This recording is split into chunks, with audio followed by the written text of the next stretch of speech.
आइए फटाफट खबरों का सिलसिला शुरू करते हैं। सुपरफास्ट 100 में मैं हूं आपके साथ अनुराग मुस्कान। नमस्कार, मैं हूं आंचल आनंद। बात करते हैं प्रधानमंत्री नरेंद्र मोदी थोड़ी देर में अपने सभी मंत्रियों के साथ बैठक करने वाले हैं। बैठक में मोदी मंत्रियों से 100 दिनों के एजेंडे और 10 सूत्री कार्यक्रम पर बात करेंगे। पिछली बैठक में प्रधानमंत्री नरेंद्र मोदी ने सभी कैबिनेट मंत्रियों से 100 दिन का एजेंडा तय करने को कहा था और 10 सूत्री कार्यक्रम के बारे में बताया था जिस पर वो चर्चा करने वाले हैं। जयललिता की पार्टी एआईएडीएमके को एनडीए गठबंधन में शामिल करने के मिशन में बीजेपी अब जुट गई है। सूत्रों से खबर यह आ रही है कि कल प्रधानमंत्री नरेंद्र मोदी जयललिता की पार्टी एआईएडीएमके को एनडीए गठबंधन में शामिल करने के मिशन में बीजेपी अब जुट गई है। सूत्रों से खबर यह आ रही है कि कल प्रधानमंत्री नरेंद्र मोदी से होने वाली मुलाकात में जयललिता को गठबंधन में शामिल होने का प्रस्ताव दिया जा सकता है। कहा जा रहा है कि पीएम नरेंद्र मोदी कल जयललिता को एनडीए और सरकार में शामिल होने के लिए कह सकते हैं। सूत्रों से खबर है कि अगर जयललिता मोदी का प्रस्ताव मान जाती हैं तो उनकी पार्टी को 3 मंत्री पद दिए जा सकते हैं। ओडिशा के मुख्यमंत्री और बीजेडी मुखिया नवीन पटनायक ने प्रधानमंत्री नरेंद्र मोदी से मुलाकात की। पटनायक ने ओडिशा को विशेष राज्य का दर्जा देने की मांग की है और साथ ही मांगों का एक बड़ा पिटारा भी मोदी के सामने खोल दिया। बीजेडी के 24 सांसदों के प्रतिनिधि मंडल के साथ पटनायक ने पीएम से मुलाकात की। पटनायक ने ओडिशा को मिनरल रॉयल्टी दिए जाने की भी मांग की। मोदी ने कहा कि वो खुद गुजरात सीएम रह चुके हैं, इसलिए राज्य की समस्याओं को समझते हैं। नवीन पटनायक ने बीजेडी के एनडीए में शामिल होने की बात को खारिज कर दिया है। उन्होंने कहा कि नरेंद्र मोदी से मुलाकात में इस मुद्दे पर कोई चर्चा ही नहीं हुई। पटनायक ने कहा कि बीजेडी का एनडीए में शामिल होने का कोई विचार नहीं। प्रधानमंत्री नरेंद्र मोदी से मिलने के बाद ओडिशा के मुख्यमंत्री नवीन पटनायक ने वित्त मंत्री अरुण जेटली से भी मुलाकात की। इस बैठक में पटनायक ने जेटली से ओडिशा पर विशेष ध्यान देने की अपील की। प्रधानमंत्री नरेंद्र मोदी से केरल के मुख्यमंत्री ओमन चांडी ने मुलाकात की। इस मुलाकात में चांडी ने अपने राज्य के मुद्दे उठाए। पीएम ने केरल को हर मुमकिन मदद देने का भरोसा दिलाया। वायुसेना के अध्यक्ष एयर चीफ मार्शल अरूप राहा ने प्रधानमंत्री से मुलाकात की। साउथ ब्लॉक में मोदी के साथ वायुसेना अध्यक्ष ने कई मुद्दों पर चर्चा की। कालेधन पर गठित एसआईटी की पहली बैठक दिल्ली में हुई। बैठक की अध्यक्षता जस्टिस एनबी शाह ने की, जबकि मीटिंग में उपाध्यक्ष अरिजीत पसायत समेत एसआईटी के सदस्य भी मौजूद रहे। बदायूं रेप और मर्डर केस पूरी तरह सियासी रंग ले चुका है। बीजेपी ने अपनी महिला ब्रिगेड को अखिलेश सरकार के खिलाफ उतार दिया। लखनऊ में बीजेपी महिला मोर्चा ने सीएम के दफ्तरों का घेराव किया। इस दौरान पुलिस से प्रदर्शनकारियों की जमकर झड़प हुई। पुलिस ने सीएम ऑफिस के अंदर घुसने की कोशिश कर रही महिलाओं को रोकने के लिए वाटर कैनन का इस्तेमाल किया। इसमें कई महिलाओं को मामूली चोटें भी आई। ये प्रदर्शन बीजेपी महिला मोर्चा की अध्यक्ष कमलावती सिंह की अगुवाई में हो रहा था। खबर है कि बीजेपी प्रदेश अध्यक्ष लक्ष्मीकांत वाजपेयी भी कल सुबह बदायूं का दौरा कर सकते हैं। प्रदर्शन में शामिल होने के लिए लखनऊ और आसपास के जिलों की महिला कार्यकर्ता बड़ी संख्या में पहुंची। गोरखपुर यूनिवर्सिटी के बाहर अंबेडकर समाजवादी सभा के कार्यकर्ताओं ने बदायूं रेप केस के आरोपियों को फांसी की सजा की मांग करते हुए उनका पुतला फूंककर नाराजगी जाहिर की। गृह मंत्रालय ने बदायूं रेप केस मामले में यूपी सरकार को चिट्ठी लिखकर नाराजगी जताई है। चिट्ठी में रेप और मर्डर केस में एससी एक्ट के तहत दर्ज केस नहीं करने पर नाराजगी जताई है। केंद्रीय मंत्री और एलजेपी सुप्रीमो रामविलास पासवान ने बदायूं पहुंचकर गैंगरेप पीड़ित बहनों के परिवार से मुलाकात की। रामविलास पासवान के बेटे और सांसद चिराग पासवान भी उनके साथ मौजूद थे। उन्होंने कहा कि वो कोई पॉलिटिकल माइलेज लेने के लिए यहां पर नहीं आए। वहीं रामविलास पासवान ने पीड़ित परिवार से मुलाकात के बाद कहा कि वो मामले की जानकारी प्रधानमंत्री नरेंद्र मोदी को देंगे। अब तक मुख्यमंत्री के नहीं पहुंचने पर उन्होंने सवाल उठाते हुए कहा कि इससे पता चलता है कि यूपी में क्या हो रहा है। जब आज तक मालते कि मुख्यमंत्री और कोई मंत्री नहीं आया है, ये दिखलाता है कि इस प्रांत में क्या हो रहा है। राष्ट्रीय महिला आयोग की अध्यक्ष ममता शर्मा ने बदायूं रेप केस में कहा है कि मुख्यमंत्री को जिले के एसपी को भी सस्पेंड करना चाहिए। उन्होंने कहा कि वो डीजीपी को समन भेजकर पूछना चाहती हैं कि सूबे की पुलिस इतनी लापरवाह क्यों थी। यूपी के फिरोजाबाद में 4 बदमाशों ने एक महिला से गैंगरेप किया। उसके बाद उसे खेत में फेंककर फरार हो गए। गैंगरेप के बाद महिला को बेरहमी से पीटा गया और मरा हुआ समझकर फरार हो गए। सभी आरोपी पुलिस की पकड़ से बाहर हैं। वहीं कानपुर देहात में दबंगों ने एक नाबालिग के साथ घर में घुसकर गैंगरेप किया। शिकायत करने गए पीड़ित परिजनों को पुलिस ने थाने से ही भगा दिया। हद तो तब हो गई जब पुलिस ने पीड़ित के घर वालों के खिलाफ ही केस दर्ज कर दिया। ग्रेटर नोएडा के जारचा इलाके में नौकरी का झांसा देकर दलित महिला से गैंगरेप का मामला सामने आया है। आरोप है कि एनटीपीसी में काम करने वाले पप्पू नरेश और 3 लोगों ने महिला को धोखे में रखकर उसके साथ गैंगरेप किया। मथुरा में नौकरी मांगने गई एक महिला के साथ गैंगरेप का मामला सामने आया है। महिला पेशे से टीचर है, जिसे स्थानीय इंटर कॉलेज के संचालक ने नौकरी देने के बहाने होटल में बुलाया था, जहां पर महिला के साथ 3 लोगों ने गैंगरेप की घटना को अंजाम दिया। यूपी के बहराइच में पुलिस चौकी के अंदर एक नाबालिग से बलात्कार की कोशिश करते रसोइये को गिरफ्तार किया गया। बताया जा रहा है कि एक बच्ची किसी तरह पुलिस चौकी के अंदर पहुंच गई, तभी रसोइये ने उसके साथ रेप करने की कोशिश की।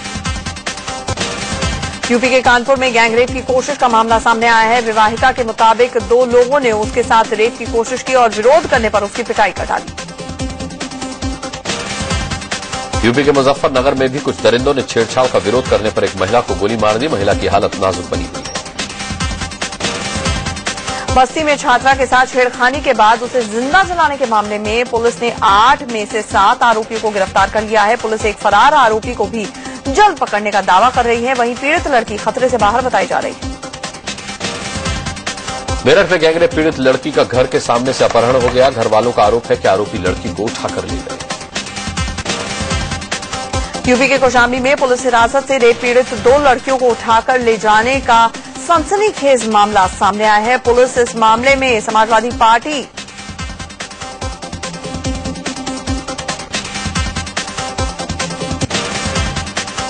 यूपी के मैनपुरी में 3 सगी बहनों के गायब होने से तनाव का माहौल है। 13, 15 और 17 साल की लड़कियां 30 मई की रात अचानक घर से गायब हो गई थी। मैनपुरी में बहनों के लापता होने के बाद लोगों ने मोहल्ला गुलाब बाग से क्रिश्चियन तिराहे तक कैंडल मार्च निकाला। बरेली में दरिंदों की दरिंदगी दिल दहला देने वाली वारदात सामने आई है। बहेड़ी इलाके में बदमाशों ने लड़की को तेजाब पिलाकर उसे मौत के घाट उतार दिया। पुलिस को बहेड़ी इलाके में लड़की का विभत्स शव मिला। पोस्टमार्टम में सामने आया कि लड़की को तेजाब पिलाने के साथ साथ रस्सी से भी उसका गला घोटा गया था। मुंबई से सटे भाईंदर में गन पॉइंट पर हुए रेप की वारदात में एक आरोपी को पुलिस ने गिरफ्तार कर लिया। 31 मई को नौकरी का झांसा देकर एक शख्स ने चलती कार में 29 साल की एक महिला के साथ रेप किया था। गिरफ्तार शख्स पेशे से हीरे का कारोबारी बताया जा रहा है। इस मामले में पुलिस अभी दूसरे आरोपी को गिरफ्तार नहीं कर पाई। मध्य प्रदेश के नरसिंहपुर में नाबालिग से गैंगरेप के मामले में पुलिस ने 3 आरोपियों को गिरफ्तार किया है। हरियाणा के करनाल में पुलिस ने रेप के आरोप में भवन निर्माण के एक अधिकारी को गिरफ्तार किया है। तलाकशुदा महिला की शिकायत पर यह गिरफ्तारी हुई है। पीड़ित महिला के मुताबिक नौकरी का झांसा देकर उसके साथ रेप किया गया। छत्तीसगढ़ के कोटा इलाके में एक नाबालिग लड़की से गैंगरेप का मामला सामने आया है। बाजार से लौट रही लड़की को बदमाशों ने रोका और घसीटते हुए जंगल की तरफ ले गए, जहां उसके साथ दुष्कर्म किया गया। राजस्थान के झालावाड़ में एक नाबालिग लड़की की रेप के बाद हत्या कर दी गई, जिसके परिजनों को स्थानीय विधायक ने 3 लाख रुपए की मदद दी है। विधायक नरेंद्र नागर ने मृतका के परिजनों से मुलाकात की और हालचाल जाना। लोकसभा चुनाव में मिली करारी हार के बाद समाजवादी पार्टी के अंदर घमासान मचा है। इसका नजारा देखने को मिला यूपी के संभल में। पार्टी के जिला सम्मेलन में कैबिनेट मंत्री इकबाल महमूद और डॉक्टर शफीकुर रहमान बर्क के समर्थक आपस में भिड़ गए। डॉक्टर शफीकुर रहमान बर्क ने लोकसभा चुनाव लड़ा था, लेकिन हार गए। हार के लिए वो इकबाल महमूद को जिम्मेदार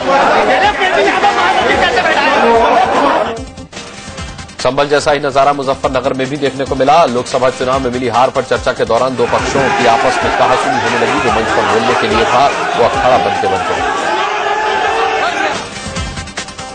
संभल और मुजफ्फरनगर जैसी मारपीट की नौबत बस्ती में भी आ गई। हार पर मंथन के दौरान महाभारत जैसे हालात पैदा हो गए। हारे हुए प्रत्याशी के कार्यकर्ताओं ने माइक छीनकर पार्टी जिलाध्यक्ष को खूब सारी बूटी सुनाई।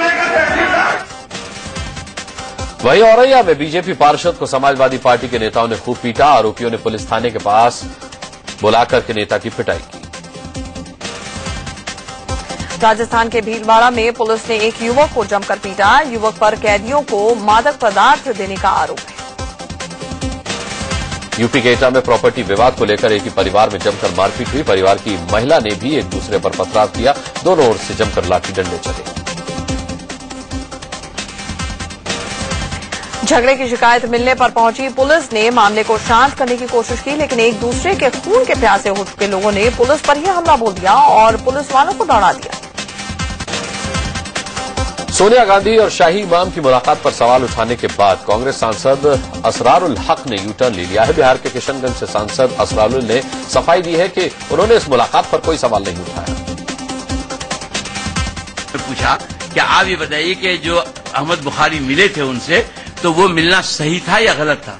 मैंने कहा देखिए ये सब का फैसला जो भी कुछ होता है वो लीडरशिप फैसला करती है, लीडरशिप ने जो फैसला किया वो ठीक है। असरारुल हक ने इकोनॉमिक टाइम्स से कहा था कि सोनिया गांधी को चुनाव से पहले शाही इमाम से नहीं मिलना चाहिए था, इसका मतदाताओं में गलत संदेश गया। कांग्रेस सांसद असरारुल हक ने सोनिया शाही इमाम की मुलाकात पर सवाल उठाए तो वो पार्टी नेताओं के निशाने पर आ गए। कांग्रेस प्रवक्ता राशिद अल्वी ने कहा कि ऐसे बयान से कांग्रेस का और नुकसान होगा। इस तरीके की बातें कर रहे हैं, क्या वो समझते हैं कि वो सही बातें कर रहे हैं? क्या उनके इन बयानात से कांग्रेस अब मजबूत हो जाएगी? इस तरीके के बयानात से कांग्रेस और कमजोर होगी। जो बात कहनी है उन्हें पार्टी फोरम पे कहनी चाहिए। असरारुल हक ने सोनिया और इमाम बुखारी की मुलाकात पर सवाल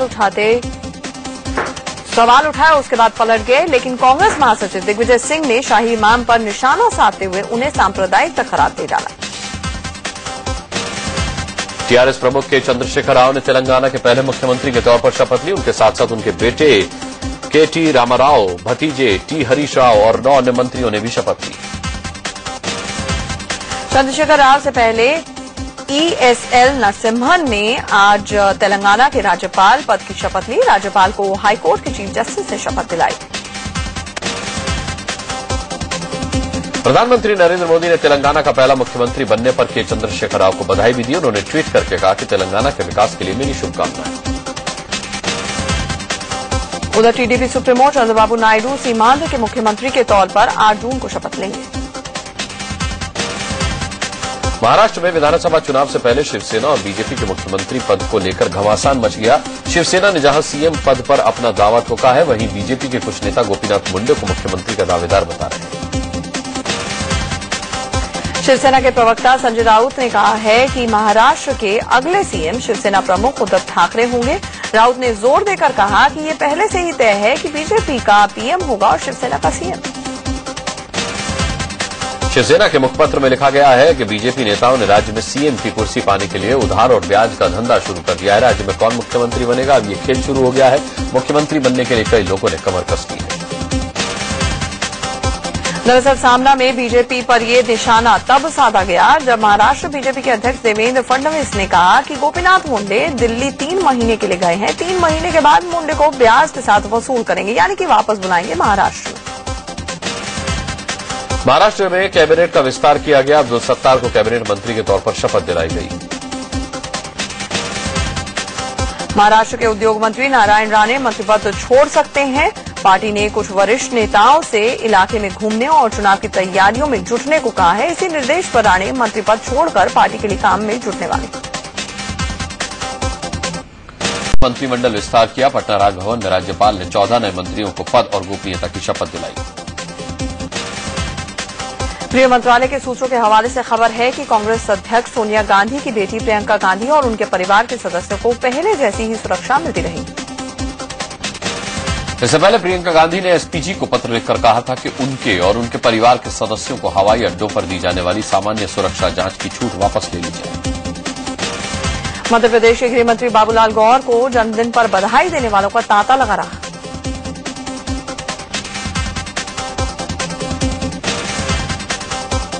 अंडरवर्ल्ड डॉन दाऊद इब्राहिम की एक बड़ी साजिश का खुलासा हुआ है। हिंदुस्तान टाइम्स की खबर के मुताबिक दाऊद इब्राहिम दिल्ली पर आतंकी हमले की साजिश रच रहा है।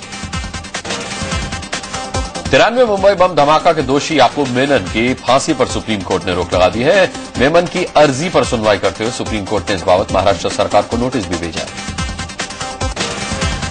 भीषण गर्मी के बीच राजधानी दिल्ली के कई इलाकों में पानी को लेकर हाहाकार मचा हुआ है। जल बोर्ड के पानी की सप्लाई बंद होने से लोग परेशान हैं। दिल्ली के बुराड़ी इलाके में पानी को लेकर महिलाओं में मारपीट शुरू हो गई। दिल्ली के रोहिणी इलाके में पानी सप्लाई दुरुस्त नहीं होने से गुस्साए लोगों ने जल बोर्ड के ऑफिस का घेराव किया। दिल्ली के संगम विहार इलाके में पानी व्यवस्था ठीक नहीं होने से लोग परेशान हैं।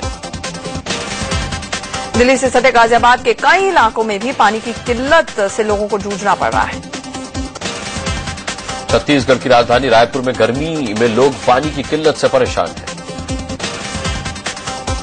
मुंबई के कई इलाकों में लोगों को पानी की समस्या से जूझना पड़ रहा है। बीएमसी के मुताबिक मरम्मत की वजह से पवई और सहार के बीच में पानी की सप्लाई सोमवार सुबह 10 बजे से मंगलवार सुबह 10 बजे तक 24 घंटे बंद रहेगी। मुंबई के कोलाबा, चर्चगेट, नरीमन पॉइंट, नेवी नगर, चंदनवाड़ी, गिरगांव में वाटर सप्लाई बंद है। इसके अलावा मुंबा देवी, दादर, परेल, लालबाग, मोहम्मद अली रोड, नुल बाजार में भी पानी की सप्लाई पर असर देखा जा रहा है। लोअर परेल, अकाला चौकी, धोबीघाट, महालक्ष्मी, पेडर रोड, मध्य मुंबई में भी वाटर सप्लाई पर असर देखा जा रहा है। महाराष्ट्र के कई इलाकों में लोगों को बिजली कटौती का सामना करना पड़ रहा है। मुंबई को छोड़कर बाकी हिस्सों में 50% तक बिजली की कटौती की गई। बिजली कटौती के विरोध में कांग्रेस ने कानपुर में यूपी सरकार के खिलाफ मोर्चा खोल दिया। दिल्ली यूनिवर्सिटी में एडमिशन के लिए फॉर्म भरने शुरू हो गए हैं। फॉर्म भरने के लिए छात्र छात्राओं की भीड़ उमड़ पड़ी है। आईटी कंसल्टिंग कंपनी एसएपी ने फॉर्मर बोर्ड मेंबर विशाल सिक्का का इन्फोसिस का नया सीईओ बनना अब लगभग तय माना जा रहा है। भोपाल में एक साथ 50 मोटरसाइकिल्स में आग लग गई। देखते देखते बाइक्स आग की चपेट में आ गई। जब तक लोग आग पर काबू पाने की कोशिश करते तब तक मोटरसाइकिल्स खाक हो चुकी थी। दरअसल जहां सभी बाइक्स खड़ी हुई थी उसी के पास कचरा जलाया गया था और कचरे से निकली चिंगारी से एक के बाद एक बाइक्स जलती चली गई। कर्नाटक के गुलबर्ग में हुए दर्दनाक सड़क हादसे में 15 लोगों की मौत हो गई और 8 जख्मी हो गए। उज्जैन के महाकाल मंदिर परिसर में पेड़ गिरने से एक बच्चे समेत 2 मासूमों की दर्दनाक मौत हो गई। कानपुर जिले के महाराजपुर में बोलेरो और मारुति वैन के बीच हुई टक्कर में 4 लोगों की मौत हो गई जबकि 10 घायल हो गए। आजमगढ़ पुलिस ने 25 मई को हुए ट्रिपल मर्डर की गुत्थी सुलझाते हुए 6 आरोपियों को गिरफ्तार कर लिया। असम के कार्बी आंगलांग में बदमाशों की फायरिंग में एक सिपाही घायल हो गया। नागालैंड बॉर्डर पर अपराधियों ने पुलिस टीम पर फायरिंग की थी। यूपी के गाजियाबाद में बदमाशों ने 2 लोगों से 12 लाख रुपए लूट लिए। यूपी के प्रतापगढ़ में दबंगों ने पेड़ से गिरे आम चुराने पर एक मासूम बच्चे को प्राइवेट पार्ट काट दिया। यूपी के गाजियाबाद में डॉक्टर की लापरवाही से एक मासूम की मौत का मामला सामने आया है। कोलकाता नाइट राइडर्स की टीम आईपीएल 7 की चैंपियन बन गई। खिताबी जीत हासिल करने के बाद कोलकाता को चमचमाती ट्रॉफी के साथ साथ 15 करोड़ की इनामी राशि दी गई। अपनी टीम की जीत के बाद शाहरुख खान ने पंजाब की जर्सी पहनकर जश्न मनाया। सीरिया के एलेप्पो शहर में सैनिक अड्डे में बनी सुरंग में जबरदस्त विस्फोट हुआ। धमाके में 40 सैनिकों के मरने की खबर।